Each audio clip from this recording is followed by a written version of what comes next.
This is Lansdowne Road, the voice of the fans, and this is Ireland's playoff opposition preview. It's a little bit early, but you know what? We're all in the mood for it, aren't we? Of course, Republic of Ireland will take on Czechia in Prague on the 22nd of March.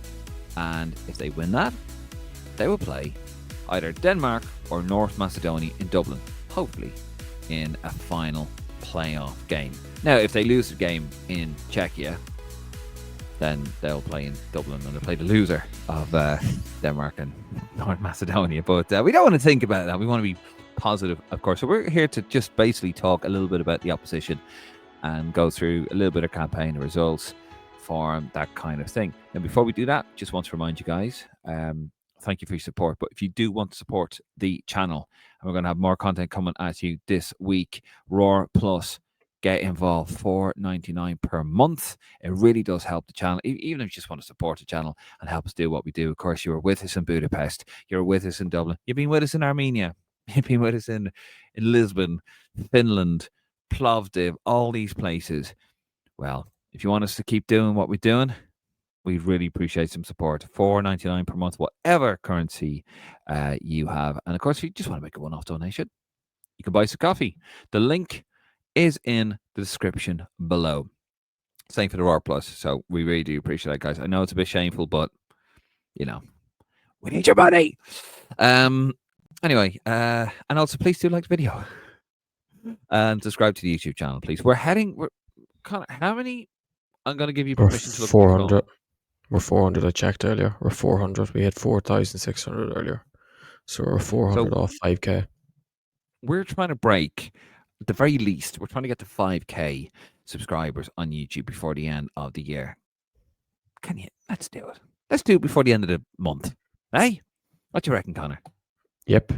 And keep doing the 5-star reviews on Spotify. Oh yes, and if you're watching, listening to us on Spotify, a 5-star review, please.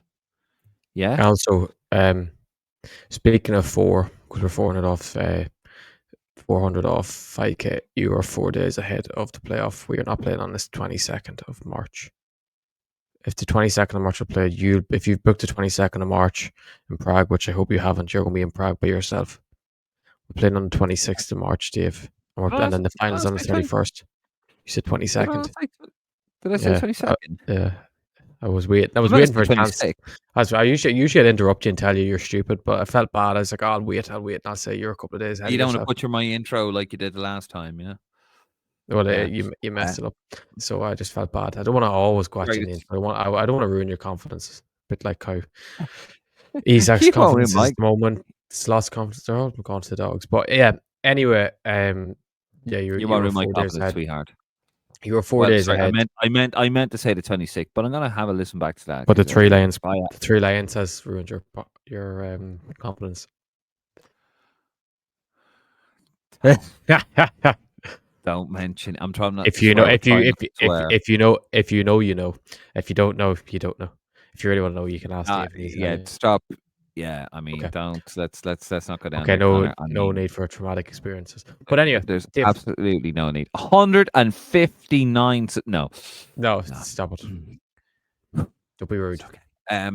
Please head over to our Facebook, Instagram, and our Twitter account. And you can head over to lansdowneroad.ie as well and give Connor a follow over at Route Tracker, doing God's work over there if you want to find out what's going on with the current and the future boys and girls in green. I'm not going to ask you how you are, Connor, because I don't really care. What do you think about that? Yeah. Of course, we were up in Leeds, weren't we? For the Football Content Awards. That was enjoyable. The dessert was nice. It was actually really nice. It was a Baby Bell thing, wasn't it? Yeah, we actually do have cool, yeah, no, it was lovely. It was like cheesecake. We do have a little mini vlog, like a little kind of 10-minute, 15-minute vlog for that, where actually Martin and I were on the train trying to watch The Drawer, which we're going to talk about in a second. The Drawer? And The Drawer, yep. Yes, The Draw. Sorry, The Draw. It's very late. I've hurt my neck. I'm on painkillers. Fuck off and leave me alone. I thought you said you weren't swearing anymore. I thought you said you weren't swearing. Yeah, well, you pushed me over the edge. I'm over the edge now.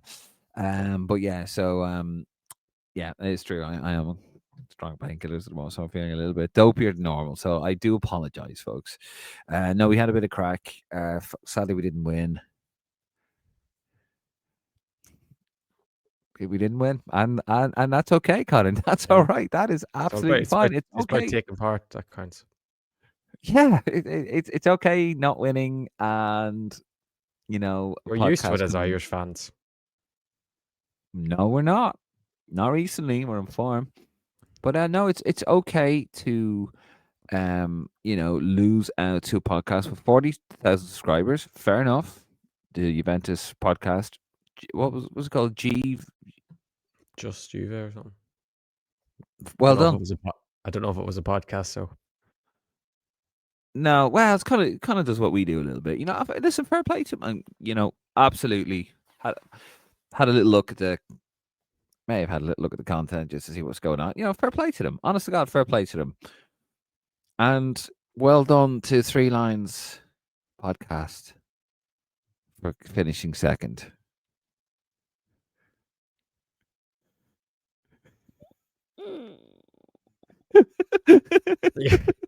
you're horrible. I'm not. Well, I'm just saying. I'm just saying. I was sitting there. Dave, we're right? 7 minutes into our opposition preview, and we haven't talked Yeah. about the opposition at all. Oh, we have. We actually have because we mentioned the draw. But you know. But I'm just saying. I was sitting there and I thought, this is okay. Yeah, fair enough. First year nominated. It's all great, and then you show me. It was your fault actually because I was like, okay, yeah, cool. And then you handed your phone over to me, didn't you, Connor? I just wanted to research to see because I hadn't heard of them before, to be honest with you. No, I hadn't heard of anyone else in the category before. Like I hadn't heard of the Juventus fella before, but obviously he's big in the Juventus scene. Like they wouldn't have heard of us. No, and why would he? To be fair, anyway, like why would he? But yeah, I checked out the Three Lines podcast and the amount of subscribers and Right. Come on, so stop being rude. Stop being rude. Come on, we'll move on. Move on from your awards. Just move on. no, Stop being rude. Stop. I'm not being rude. If someone works Just hard, check you check them out.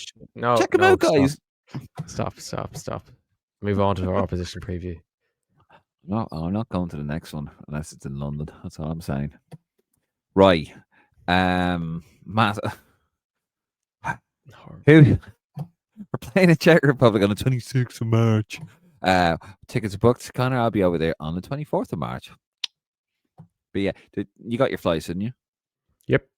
€60 for my flight over there. Did that actually, because you had a bit of trouble, like... Yeah, it doesn't come up on my app, but then I've asked a couple of other people who booked the same flight, and it still doesn't come up on the app, but I've got the email, and if I go on the website, it still comes up. Even the return flight is the same. Can I just voice a little bit of caution there? I'm not going to mention the name of the operator because I don't want to get sued, but be very careful with that, genuinely, because that operator might turn around and say, oh, €60, because you've clearly slipped in the net. You slipped through the cracks because a certain operator is charging a little bit more, should we say, like almost 10 times more. Well, I was very fast. Oh, I know, but I was one of the first to book it. I'm not, but I'm just saying, just keep an eye on it because they might actually, oh, sorry, your flight's cancelled. Book another one. It does happen. I'm just saying it does happen. Yeah, I'm booked. Yeah, go on. Going from London, British Airways. I even used my Avios points to get my extra legroom, Connor. Stop. That's class. That is absolute class. That's the sort of podcast that should be winning at the Football Content Awards, where their star goes over with legroom. On a 2-hour flight. Grow up. Damn right, in a 2-hour flight. On a 2-minute flight.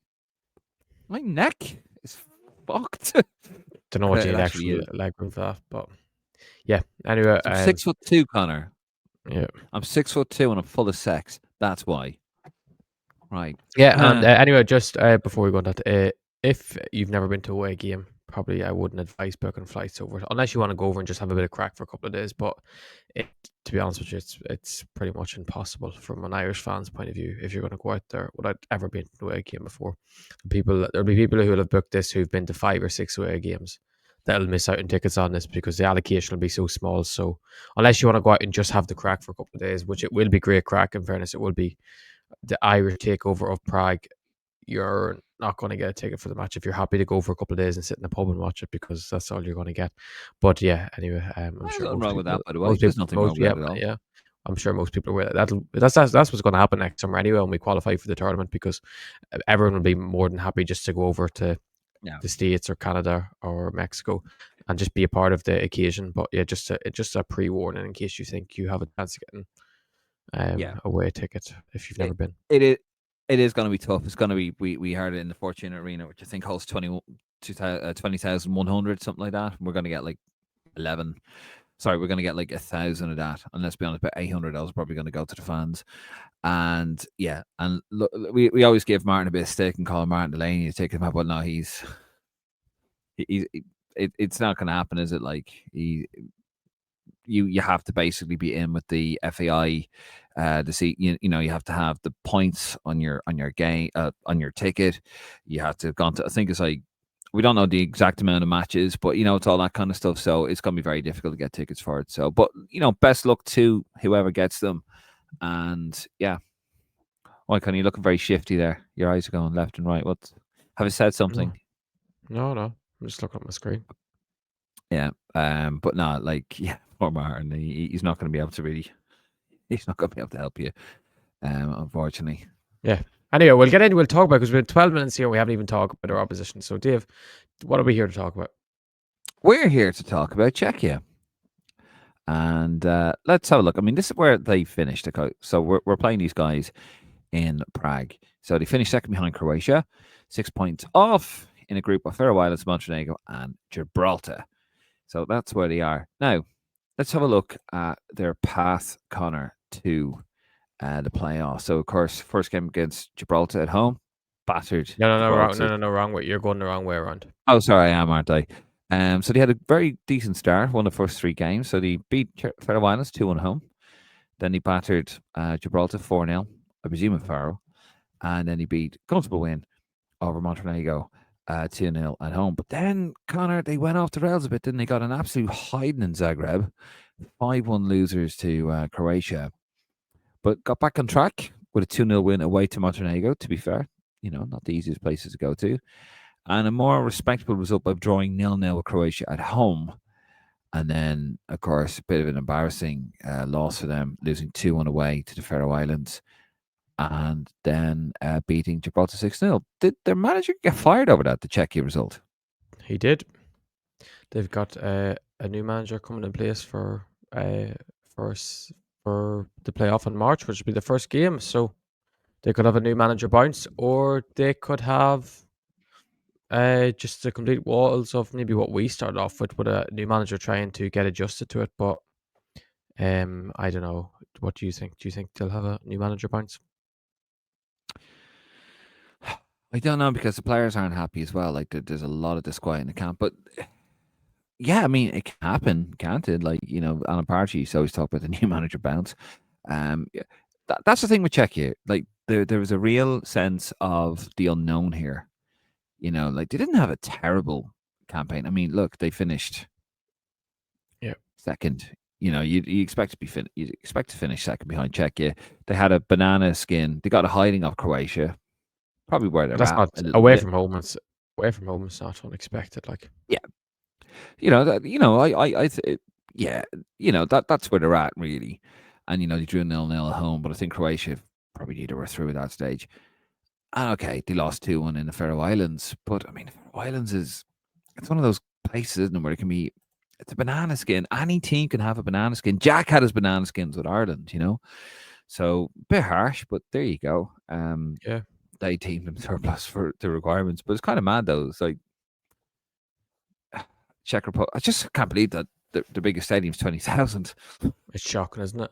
Like, even when you think of like the club teams over there, Sparta Prague, Spara Prague, they've a lot of big teams over there do really well in European competitions. That are Yeah. a lot of internationals come out of their own country and still play with Sparta Prague, and somehow it's still very small. Like I don't know if you know what the population is at Czech Republic, but like I don't know if you know. 20K is very small. Like it's like almost like us playing in Tala. I know it's tech Tala is half the size, but 10.9 million. yeah, so like it's a bigger country than Ireland, and somehow the biggest stadium is 20K. It makes no sense to me. I don't know, maybe fun football fun in the last number of years pretty poor. Well, maybe it probably is because when you think of it, um, they have a bigger population for us than us, and we probably have better players. So as I know, we always produce pound some of the best players, but in terms of the size of the countries, they've over double the size of the country, and they still have less than double the size of a stadium than us, which is pretty mad, I know. But these sort of things can have their pros and their cons. Obviously the cons are you can't fit everyone in that wants to go, but then the pros are it'll be a very tight, congested atmosphere where the fans will be able to get on top of you very easily, Dave. And if you just pull up the results again, they were very, very successful at home in this competition. This if you look at the start, obviously they beat Faroe Islands at home, they beat Montenegro at home, they drew with Croatia at home, and then they beat Gibraltar at home. And then the more impressive thing about that to me, Dave, is the only goal they conceded at home was their very first game, was against Faroe Mm. Islands at home. Funny enough, they actually went and obviously lost in the end, but like they kept a clean sheet against Montenegro, Croatia, and Gibraltar all at home, and probably were quite convincing. So defensively, they have a really really strong record. So they have come into this competition and this playoff with they'll probably back themselves to beat us at home. I mean, and listen, and so they should. You know, like if Mhm. you're at home, listen, they finished second, we finished second. Now we our results were a lot more impressive. Of course, we are now the form team out of it too. However, I would say though, Con, you are correct about the defensive record, but that manager's gone, so we don't really know what we're going to get. They are an unknown entity. You know, it seems like they're in a bit of Yeah. a shambles, in a bit of a mess right now, but we don't know what they're going to produce, and we absolutely must take these guys 100% seriously, and I know they will. Like this is by no means a no, isn't a walkover for us. This is going to be a tough game. The Fortune Arena is where likely we're going to be playing. Is Slavia Prague's home ground. Only holds 19,370. That's according to um, Wikipedia there. So I mean, it's going to be very But compact ground. they only we don't know 100% yet if it's there. It hasn't been confirmed, but we just presume it's going to be there because they played in Pilsen, haven't they? And they played in Tbilisi. Yeah. In recent years and stuff. But yeah, so they've played at home. Just something, Dave, that actually might be worth noting, which is actually quite a worrying thing. Obviously, we were in League B of the Nations League last year, so were they as well. I know that you can say that was a year ago and we've improved a lot, and they may have not. They've a couple of lads may have gotten older, but in their group was themselves, Ukraine, Georgia, and Albania, and they topped their group. They finished first, 11 points. Second was Ukraine on 8 points, and then third and fourth were Georgia and Albania, both in 7. So that's actually a very impressive feat, topping that League Mm. B group with three other sides that were all in the last Euros, weren't they? And have all done really well. And obviously Ukraine are in the playoffs as well as long as us, and they finished above them. And Ukraine are a pot one side, so it's probably the only worry really is that they bar this World Cup, bar really that Faroe Islands game, they were not in disarray and they weren't in falling apart. They had a good nations, very good, and you'd say an excellent Nations League campaign. They were having a good qualifiers until really I know they lost in Croatia, but that can happen to anyone in that sort of scoreline.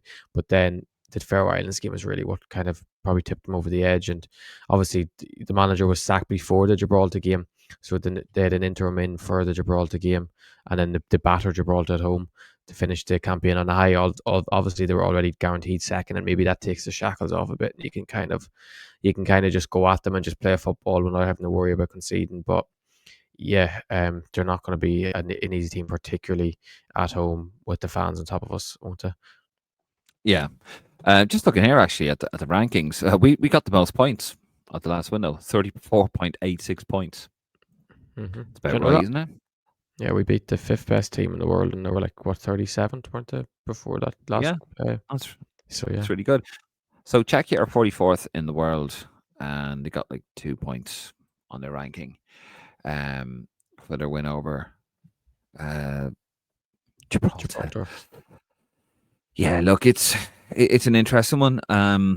It's by no means like it's not going to be a rollover. It's not a foregone conclusion. They are there. They're there on merit. It's a bit weird that they've sacked their manager. It would tell me all wasn't well there for whatever reason. Maybe they weren't happy with the manager, the players, etc. But there you go. He's gone. We're not going to do predictions yet. There's no That's point. too early. Yeah, way too early. Far too Well, early. we do think we're going to beat them. Obviously, we think we're going to win, but we don't want to predict like a scoreline or how it's going to go yet because it's too early to know. I'd be confident of us. Put it this way: and I've said it all through the campaign that this Ireland team could have won that group from the beginning. Like, could win the group, definitely a playoff. If they played to their potential, and it seems like they only started playing to the potential towards the end. Which, to be fair, I'll take it. Was it. enough. You know? Yeah, it was enough. Yeah, we've enough there to go and get a result in Czechia. However, Czechia also have enough at home to cause us major problems and get a result against us. So it's going to be a very interesting game. And of course, we're going to be there. Well, we hope anyway. We're going to be there. Yeah. Yeah, but no, it's not a foregone conclusion, and we're not being over. We're confident, and I think we should be confident. But they're probably confident. People say, no, they're light to get us. I don't think so. Pavel Nedved wasn't too happy, was he? He was a bit. Oh, and their God. fans were they were scared of obviously getting pecked by the parrot. But they don't. No one wanted to get us because we're a form team, and like the reality is probably people looked at Ireland without looking at us on paper and probably thought over the last couple of years we're just crap without looking at our team. But then when you look at our team on paper, you're thinking maybe they should be doing better. And then you see the 2 wins last week, and then you're thinking actually they're actually a good side. So yeah, I think people when they actually look into us, I think we're probably better than what we've put across in recent years. But yeah, obviously Czech will probably fancy themselves enough, like. No, 100%, and I've no issue with that. Yeah, But of course, let's have a look now. Just that's yeah, sorry. Before you move on, that obviously that's just the simple facts of the scored 18, conceded 8 in their 8 matches, which isn't bad. I know it's technically obviously it's a goal a game, but 5 of them came in one game. Like 5 of them came, so in the other 7 matches they conceded 3 goals, which isn't bad. And obviously, Dave, you look at their threats. Patrick Schick scored 4 goals in qualifying. Their main man, Bayern Leverkusen striker, very good player, has had a lot of good moments for Czech Republic. Obviously, his biggest one probably remembers him scoring from just inside his Scotland half, wasn't it, in the Euros, in the COVID Euros. So yeah, he's obviously a very good. He's going to be their biggest threat. And then the other 2 names that really stand out to everyone else is Thomas Souček and Vladimir Kufal. Obviously, Souček still at West Ham. West Ham have kind of had a disaster season, but he's always been a mainstay in that team. And then Kufal, I think he's at Hamburg now or Hanover. He's at one of the two hands and hams for the German team. Dave, maybe you can double check for me there. But yeah, he's obviously gotten. I think he's actually represented by Stephen Hunt, which is quite interesting. But he's getting on in years, but he'll probably still be a threat to us in international football. And obviously the big talking point just from you're on about disarray, and after they beat Gibraltar 6-0 at home, which is quite interesting, the players didn't go over and acknowledge the fans over and ignored them, and the Czech Football Association has stripped Thomas Souček of captaincy for that game because of what has happened. So for ignoring the fans, so which is quite interesting. It's what a time to strip him of the captaincy with their biggest game in a long time. Like so, so obviously there is between the players, the association, players and fans, which maybe could lead to maybe no one wanting to turn up in March, and we can get an extra big away allocation, and we can sell out the ground by ourselves, which we actually probably could do, to be honest with you. But so just in terms of their players wise, there are a bit of upset heads in the camp, you'd say. It's beautiful. I love seeing it. Okay, let's move on to Denmark, and Denmark, we'll have a look at where they finished in their group. Denmark, who are 21st in the group. Now, we presume they obviously play Macedonia, and we presume they're going to beat Macedonia, North Macedonia before someone gives out to me. Where is the group? There we go. So they finished second, of course. behind Scotland. They lost 4-2 in Hampden Park. It was a winner-take-all group, and they failed. So they slip into the playoffs in a group with Greece and Belarus. Scotland really, really pulling that one out of the flames. Fantastic for them. But of course, then Denmark will take on Macedonia in Copenhagen. And, well, we presume Copenhagen or Aarhus. So let's have a look at their path. Where are we? Denmark games. So I'll get it right this time. Of course, they started with a 0-0 draw with Scotland at home, which is a great result in the end for the Scots. They battered Greece 3-0 away. They battered Belarus 6-0 away. They were comfortable over Greece 3-1 at home. But then it sort of imploded a little bit with a 2-2 draw at home to Belarus, and then capitulated against Scotland, coming up to they were 2-2, which would have got them in, and which would have qualified them automatically. But they capitulated in Hampden Park and lost 4-2. And let's have a look at their rating. And of course, the summary is there. Out of the 6 matches, they scored 16 goals, conceded 7, had 10 assists. Why is assists there? I actually don't know. I don't know. It shouldn't. It's weird stuff. I don't know why it's part of that. Like, that's it doesn't mad. make any.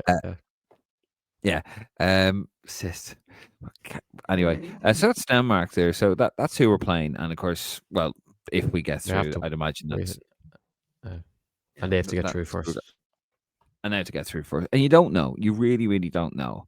But Denmark, of course, and the good thing is that if we do play them in the final, it's in Dublin. And do you know what, Connor? We fucking owe these one. Yep. We owe them. You can say that again. Yeah. We owe them for your mate Martin O'Neill. Martin. Yeah. So tell us a little bit about Denmark. Yeah, obviously Denmark are obviously one of the top. The reality is they've been one of the top nations in Europe over the last 10 years. Obviously, probably they didn't just break our hearts in 2017 in the World Cup playoff. They also broke our hearts in the 2020 Euros. That was the later year when they decided to lose to England in the Euro semi-final after going 1-0 up when Damsgaard scored that free kick. So that's double reason why we should have a go against the English. But in fairness, the English people are lovely people. They've always been probably sound Irish people, just looking to obviously to finish 2 points off Scotland in the end, going into the last game. They've always Scotland to Irish people.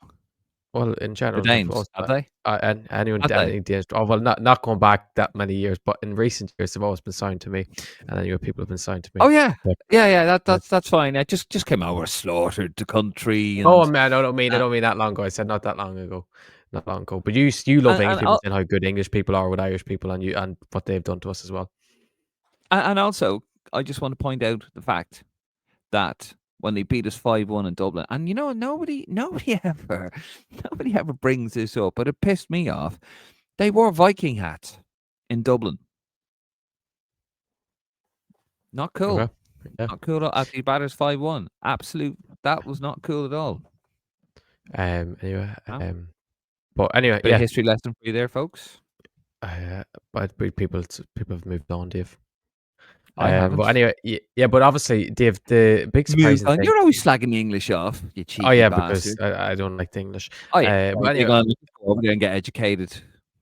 No, Sky's not English. But anyway, Denmark. We always would fear Denmark. They should have topped their group. Like they were at home to Belarus in their second last game, and they drew 2-2 with Belarus. And reality is, Dave, when you're thinking that, it isn't the fact that they drew with Belarus like a sort of thing. Like we always say, oh yeah, Ireland could draw a game, or these teams, big teams, can draw a game where you draw 1-1, they score corner or something, or you draw 0-0. Their keeper makes 20 saves, you hit the post 2 times, 3 times, but they conceded 2 goals at home to Belarus, which isn't a good thing. And the reality is, they conceded 4 away against Scotland. In fairness to them, I do feel bad in the sense that, like, obviously they started the group the campaign so well, 3 wins. Obviously they drew with Denmark at Scotland at home, but in terms of like they won 3 of the first 4 games, which was ideal. They beat Greece, who are the team kind of breaking in, trying to break into the top 2, who we have nightmares about Greece in recent years. But They have conceded. What was it? Their last 3 games, Dave. They conceded 7 goals, which is not ideal at all. They do play lovely football. They have some lovely footballers. They went into that last 2 games thinking we'll beat Belarus and then we'll get a draw away at Scotland, and the pressure will really be on them. But they bottled it at home to Belarus, and then they went away to Scotland. They seemed to have it wrapped up. What was it? Went 2-1 up, and then Christensen at right back decided to get sent off, which I do think was a horrendous decision, and I still don't understand why in international football they don't have VR checks for second yellows, because he got a second yellow for pulling down. I think it was John McGinn. It was good, but pulling down is a over exaggeration. John McGinn kind of fell into him and he just fell over, and he got a second yellow, and he went off. And then Scotland equalised, got 2-2. I think it was it? No, it wasn't Shank. It could have been Shank. No, it could have been Shanklin got 2-2. Or was that? No, that was a 1-1. Sorry, I'm going ahead of myself. That was to make it 1-1, wasn't it? And then Patrick Dorgu put them 2-1 up with 10 men. And you're thinking, oh, these Scots, is Scotland doing what Scotland do best? They bottle it. And then, in fairness to Scots, they came back. Kieran Tierney got an absolute worldie. Kenny McLean scored from the halfway line, and then that sent them into, in fairness, fair play to Scotland. It was good to see the scenes of them qualifying into the next round. And the reality was, I was saying to people, I don't know if I said it to you or said it in other groups, Steve, at the time, I was thinking, please, Denmark win, because I'd much rather get Scotland in the playoffs than get Denmark because of how good of a side Denmark are. And the reality is, you just go through their squad. Obviously, Highland was their top goal scorer in qualifying, 5 goals, and people like to laugh at Highland because how poor it was United, but there was a reason United spent, what was it, 75 million on him. Yeah, He's yeah. doing really Just well. about there. He's doing really well at Napoli now. They have other really good players, obviously, from like playing with the Brentford lads. Damsgaard has been excellent over the last couple of 2 years with them. Even Norgard, who's gone on to Arsenal now. Thankfully, he's not playing for Arsenal, which might benefit us away. And their squad is packed with talent. They've so many talented players. That's the only worry for us really, is that Denmark has so much talent all over the pitch that no matter how well we do, we always seem to always come up short against them. But because we think we owe them one, which I do think we do, their squad, like obviously the biggest thing now is they don't have that really Christian Eriksen superstar. That he was a superstar at one stage. Well, maybe not in global football, but in international football, he was out of this world. He scored that hat trick against us at home to us. He was playing for Spurs, who were in title races at the time, and I always he actually was in the last squad as a 34-year-old. He didn't really play, but he still is an option for them. Obviously, Matt O'Reilly was a Celtic, is obviously a good player. Himland is at Sporting Lisbon is a good player. Højbjerg that used to be at Spurs at Marseille is a good player. Like even go like Vestergaard, Anderson at Fulham, Christensen at Barcelona, Dorgu at United. Instead of Schmeichel in the squad, so they have so much talent, but it's not the Danish squad that scare you like they used to. Even though they have they've some very very solid defenders in there, but they're conceding goals, which is they haven't found really that connection. Maybe at the back, maybe because they have so many options. Maybe it's a bit like Ireland. We have so many centre half options, but we don't really know at times what the right combination or what the right trio is. So as much as it is a daunting task playing against the Danes at home, with this Ireland team is probably better suited in our style to go up against the possession-based Denmark team. And I do think under Hamer, I do think we are better suited playing against a team that has more possession. I know it sounds a bit depressing at times, thinking, oh, we should be at home, especially that like we would probably do better against. We'd probably be better to watch anyway against Denmark at home than we would be against North Macedonia at home, because at North Macedonia we'd have to step out and go at them a bit, whilst if it was Denmark, we can kind of accept, and fans would accept, we'd let them have 60% possession and we try and hit them on the break. We try to hurt them on when we be more clinical. But when it's the smaller teams like Armenia, for example, Yeah, we yeah, yeah. really, really, really struggled. I And that's when you really get in that sort of dogfight, and it could be something very similar, can win or lose you the game. But yeah, of course that's a conversation now about we're going to talk about Hamer. Should he get a contract regardless of what Mhm. happens in March? That's another discussion another day. But no, the whole thing with Denmark, yeah, I don't fear anyone at home, and we shouldn't. I'm not. That's not even being cocky. Oh, we're gonna beat you, but like I don't fear them, And I think if we play the same plan we did against Portugal, hit them on a counter with the pace. We have the speed, we have the pace, we have the two lads that can hit good balls over the top at the back. Why not? We did it to Portugal. We can do it to Denmark. But you are correct. Denmark. I suspect Denmark were very unfortunate as well. That was a 4-team group. Do you know what I mean? If that was maybe a 5 or 6-team group, or a 6-team group, they would have. I think over the longevity of it, they would have won the group. But it's just that they just fell apart at the end, and that's what done them. Sorry, But that's in the wrong word. fairness, like Scotland had put it on a plate for them. Scotland went away Mm. to Greece, who Greece had nothing to play for, and they lost. So like going into the Yeah. second last game, obviously Scotland were on 10 points, and Denmark were on 10 as well. But like, reality was if Denmark would have won in that second last game, Dave, they would have topped that group. They would have went into the last game on. They would have went in what was on 13 points, and then they probably would have been on 12 goal difference anyway if they won by 1 goal, because you would have took away the two that Scotland were on, and Scotland would have been on +4. So Scotland would have had to beat them by 4 goals or such at the final game at home. So they had it, like they did bottle it, and which is a big major benefit to us. Scotland went away and lost to Greece. They had the group was probably thought the group was gone, and then this Mm. somehow Denmark didn't finish the job against Belarus, which is a massive. I do think is a massive positive for us that when the pressure was on Denmark, they couldn't get it done. Like they did have, I know it sounds stupid. They did have 32 shots, but like they still lost the game. Like they still drew the game. Like how they should be. It's still like the 32 shots, only 8 on target, and like that's the only like the biggest positive I take from that Denmark game is they probably thought they had it wrapped up and they couldn't get the job done. And thankfully, I do think we have enough to do them at home, particularly with that they're going to be coming into this camp in March. Either I know they'll be full of hunger and full of will to turn it around, but they will be bitterly hurt after what has happened in November. Oh yeah, and they will have a point to prove, big time, because they blew it. They absolutely blew it. But as I said, because I think because of the quick turnaround, I think that also did them as well. But yeah, you're right. They completely blew it towards you. They bottled it, and that's good for us because we've had the complete opposite. We had a terrible start, and we finished as strong as possible. So yeah, as I said, I don't fear Denmark. Denmark probably won't fear us, but of course Denmark have to No, get no, through. No, and they'll have to get through the next team as well, which is Macedonia. Macedonia, who finished third, but they got it through the playoff. Sorry, they got it through the Nations League playoff, didn't they? Now Macedonia lost 7-1 to Wales. Of course, Belgium, Wales qualified. Wales did quite well. They were actually only 2 points off of qualification, automatic qualification. Well, I mean, you probably would have needed 3 because the goal difference. But let's have a look at Macedonia's results.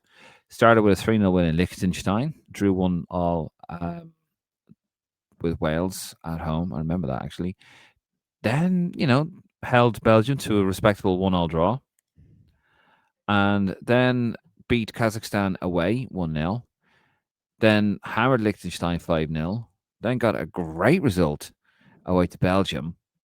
And then drew with Kazakhstan 1-0 at home, and then got absolutely mothered in the last game against Wales. And they had a phenomenal record. I think they conceded just 3 goals before that game against Wales. Now that they could be a banana peel. yeah. They're going to make it very difficult for Denmark. Yeah, because them results there, if you look at the first 6 games as such, Dave, it's actually really good It's opening start to amazing, isn't it? qualify. But the problem is when you look into it deeper, like the second game at home to Wales, you're thinking, oh, it's all right, won all at Wales, like, it's or at home, and you're way better than losing. But I do believe, you can double check if you want. I do believe North Macedonia scored in the 91st minute to go 1-0 up, and then Wales scored in the 97th minute to equalise. So that would have been massive. But in fairness, they went to the next window after that, and then they got a massive result, a draw at home to Belgium. And things were like, you think things are looking really on the up for them. And then obviously, You're correct. it's yeah. So it is that second 91st last game. minute, 96th minute. Yeah.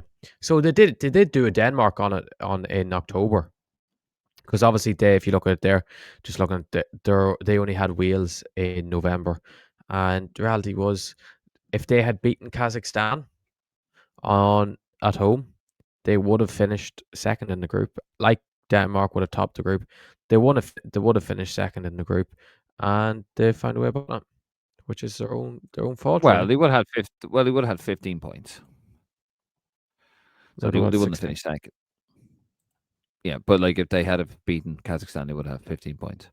Oh yeah. Sorry. I've messed up my head there. But there would have been a lot probably stronger physically, and there would have Wales. There would have been, for example, it would have been like Ireland going away to Hungary. Would have been a lot more pressure on Hmm. Wales that they would have had to actually go and win the game, Yeah, rather like in the way they fashion we had to do it. But in fairness, Wales completely blew them out of the water, and fair play to Wales. Actually, they looked excellent in that game, which is you just wonder will that affect North Macedonia massively heading into the playoffs, Dave. yeah. Just look, I didn't realize Wales was so competitive with Belgium. Like, I mean, Belgium are great, I to do. be honest. Were they? I think that came. I think the group was done quite early before. I do believe that Belgium dropped a lot of points before that. That made Yeah, like I think did they draw with Kazakhstan or something or yeah. I yeah know. they drew with Kazakhstan away and stuff. So in the second last game when they were already guaranteed top. So yeah, but just on Macedonia, obviously they only conceded, as you said, showing there, they conceded 10 goals. But before the Wales game, that was 3. But you do have to 7 like in it one does. group. It does matter that the dude concede 7 goals in the game. That all they had to do. I know it says all you have to do is draw a game, which is a lot more simple. But that's what they had to do. They had the easier way of qualifying than Wales or finishing top 2, and they didn't do it. They drew. They cut all they do is draw, and they lost 7-1. They didn't just lose. They got bloody embarrassed, and that's the reality with me. Is they're going to be in really bad thought process, PTSD of the horror show of Cardiff heading into playing Denmark away, who are in all reality are and a lot better of a side than Wales. No disrespect to Wales, but Denmark just are better team. So like Yeah. I don't expect them to do anything against Denmark, to be honest with you. Just reality is like I do expect them maybe to give them a game and sit deep, but I just think Denmark will eventually break them down, and once they get 1, they'll get 2, they'll get 3, and then I think that'll be the end of North Macedonia qualifying for World Cup, because I think the Danes will just they will do what Denmark do. They always get results no matter what, and I think they will.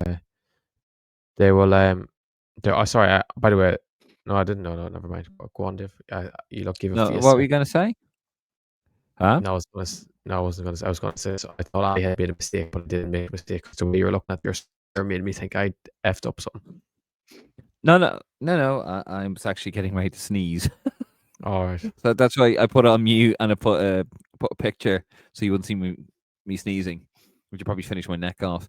Tell us a tiny bit there about Macedonia. I mean, you've kind of told us there already, haven't you? Bojan Yep. Oski, he was a top goal scorer, 3 goals. I mean, look, it's gonna go. I think it's gonna go one of 2 ways, isn't it? They're either gonna frustrate the living shit out of Denmark, and it's probably gonna go to extra time, or they're gonna get absolutely battered. If they get an early goal conceded again, if they concede an early goal, I think they'll get absolutely destroyed by Denmark. But I don't think that's going to happen. I think if they're going to hold off, they're going to make this very sticky and very smelly for Denmark. That's my prediction on that one. I think they will. I think that's what I think. I do think they will give Denmark a game as such. I think they will, but I just don't think they will create offensively to make a difference in the end. But in fairness, they do have a couple of decent players like Miowski or whatever. The re-injured striker scored the 3 goals. Anyone that's probably watched re-injures, but like in fairness, he hasn't done it in a great re-injures team. But he is a threat, you can say as such. And then the main man they have is Elmas that plays for Napoli, who actually is a very decent player. The best team, obviously, in Italy will be looking to push further in Champions League this year. So he will be their man to maybe, if they're going to cause a threat or create something for Miowski or whatever. Sorry if you say his first name. And the thing is, Elmas he's only 26, which is quite crazy. He's played 76 times for North Macedonia senior level, which is pretty mad, to be honest with you. As a 26-year-old, and like the rest of the squad after that is not full of huge talent, but they have played in Euros, they have played in recent tournaments, so they won't get overawed by the occasion. But obviously they're missing their hero, probably North Macedonia's greatest ever player. Pandov is gone from the national team. He's retired. Kultir, maybe of international football, one of those names that everyone knows from what he's done for North Macedonia. But yeah, I like that. They can cause a threat, but I just don't see how they're going to do it. No, I mean, hopefully though they frustrate the shit out of Denmark. Imagine if we actually got Macedonia at home and we can get revenge for 1999. We've You so weren't much even revenge to born get then. here. I really do. I'm after the fucking Danes, after the Vikings. I'm after Macedonians and the Czech. Yeah, okay, the Czechs as well. Last time we played in Prague, fucking we lost 1-0 and Stephen Hunt got sent off. Were you born? Did you watch that? Yeah, 2007. Did So yeah. I'm I after was a a lot of 5-year-old, revenge. so I don't remember. Yeah, I do.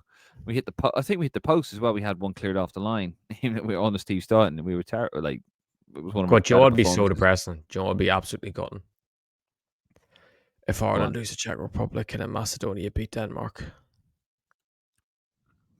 That would be hard. That would be absolutely That would soul be the most destroying. Irish thing ever, wouldn't it? Yeah, I'm just gonna check here. Is the game? I think I've seen that we're playing at 7 o'clock. I seen that was confirmed, but the game time um Was it? or, Okay. no, was it confirmed?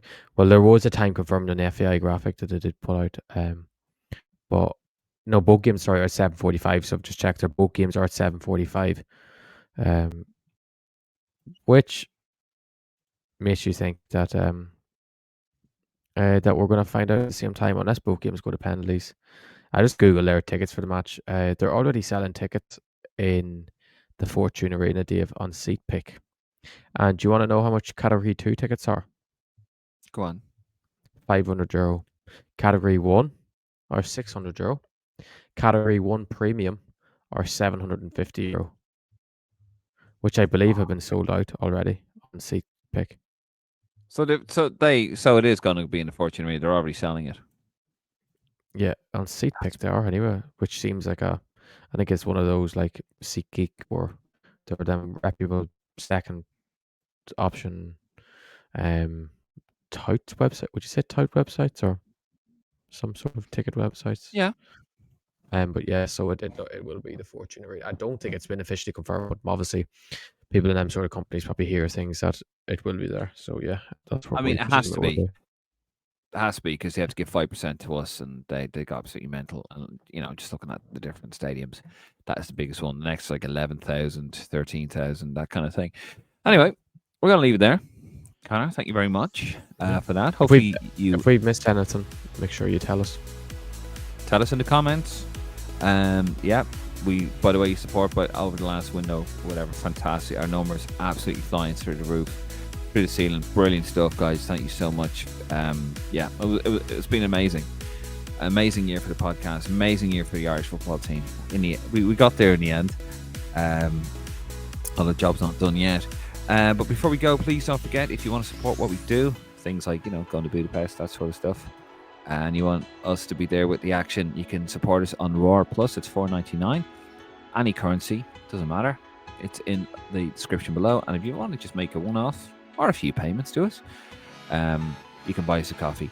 Your support is absolutely cherished, and we love you guys for that. That is also in a link below as well, and it absolutely helps. It really does help, and we really do appreciate it. Please do like the video. Please subscribe to the YouTube channel. We're trying to get to 5,000 by the end of the year, by the end of the month. And yeah, we're just trying to grow it on all platforms. You can also head over to Facebook, Instagram, and a Twitter account and give a follow to Connor over there on Rev Tracker, and of course on Twitter and on Facebook as well. Anyway, we're out of here. I'm David Dunn. He's Connor McBride. This is Lansdowne, the voice of the fans. That was our preview, and I'm probably going to get a bit of stick for being a bitter bastard, but there you go. It's what drives me forward. It's what makes me get up at night, in the morning and night. Anyway, good night.